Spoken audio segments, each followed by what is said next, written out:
আসসালামু আলাইকুম রহমতুল্লাহি ওবারাকাতুহ। আমি ফরিদা ইসলাম। আশা করি আপনারা সবাই কেমন আছেন। আল্লাহর রহমতে অবশ্যই ভালো আছেন। আলহামদুলিল্লাহ, আমিও ভালো আছি।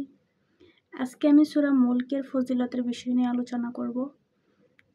তো যারা আমার চ্যানেলটি সাবস্ক্রাইব করেন, আমার ছোট্ট একটা ইউটিউব চ্যানেল আছে, সাবস্ক্রাইব করে দিবেন। ইনশাল্লাহ পরবর্তীতে নতুন ভিডিও আপনাদের কাছে পৌঁছে যাবে ইনশাল্লাহ। তাহলে শুরু করলাম সূরা কাহাফের ফজিলতের বিষয়ে। সূরা কাহাফের ফজিলত। 1 নম্বর ফজিলত, হযরত নবী করিম সাল্লাল্লাহু আলাইহি ওয়াসাল্লাম ইরশাদ করেছেন যে ব্যক্তি সূরা কাহাফ মনে প্রাণে পাঠ করবে, মালাউল দাজ্জালের ভয়াবহ চক্রান্ত থেকে সে নিঃসন্দেহ পরিত্রাণ লাভ করবে।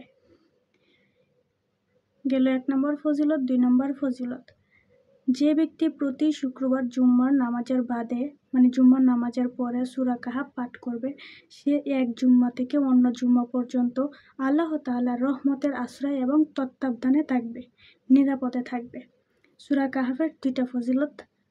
আমি যে 2টা ফজিলতের বিষয়ে জানতাম আমি আপনাদের সাথে শেয়ার করলাম। আপনাদের যদি উপকার আসে, ভালো লাগে ইসলামিক ভিডিও, অবশ্যই লাইক দিবেন, কমেন্ট করবেন আর চ্যানেলটা সাবস্ক্রাইব করে যাবেন। পরবর্তীতে আমি আপনাদের জন্য ইসলামিক বিষয় নিয়ে হাজির হব। ততক্ষণ ভালো থাকেন, সুস্থ থাকেন। আল্লাহ হাফেজ।